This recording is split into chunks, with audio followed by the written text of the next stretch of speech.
lecture de ce jour, frères et sœurs, Maître Paul, par sa seconde épître aux Corinthiens, au chapitre 6, nous parle plus longuement que d'ordinaire de la corruption ainsi que de la perte de repères qu'elle occasionne.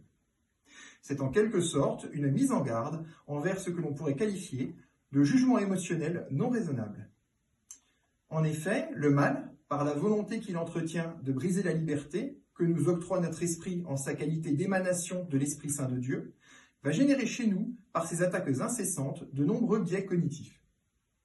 Par leur omniprésence, les injustices et les vices qui les alimentent auront tendance à se faire norme aux yeux de nos émotions embrumées.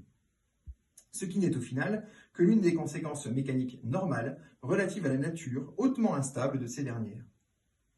Ces biais, d'ailleurs, s'implanteront d'autant plus facilement que nos modes de fonctionnement sociétaux reposent sur des bases erronées.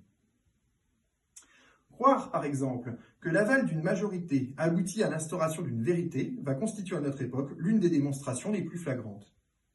De même, si des personnes que nous apprécions partagent nos vices, il y a de fortes chances que notre émotionnel se mette instinctivement à rechercher, parmi les éléments constitutifs de ces derniers, quelques points positifs. Dès lors, par cette absence criante de repères, il est facile de sombrer en un certain relativisme, qui fera le bonheur des quelques puissants qui nous dirigent.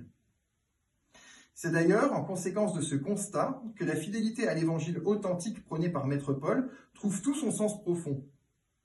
Et c'est pourquoi, en ce dimanche, frères et sœurs, je souhaiterais insister sur ces deux éléments fondamentaux que sont l'unique évangile et le logos. Pourquoi un unique évangile, me direz-vous? Eh bien tout simplement parce qu'il n'y a qu'un seul Christ, et que ce dernier est dénué de toute forme de double discours. Car la parole du Christ est l'unique chemin qui conduit à la vie éternelle, nous dit-il. Ainsi donc, son discours est droit et essentiel. Il n'a qu'un objectif, la vérité. En effet, contrairement à nous, la parole du Seigneur est pleinement performative et parfaitement efficace. Comprenez par là qu'elle est action en tant que telle et constitue par son essence la raison d'être de la réalité elle-même. De fait, elle est la simplicité incarnée et ainsi rien ne peut lui être retranché.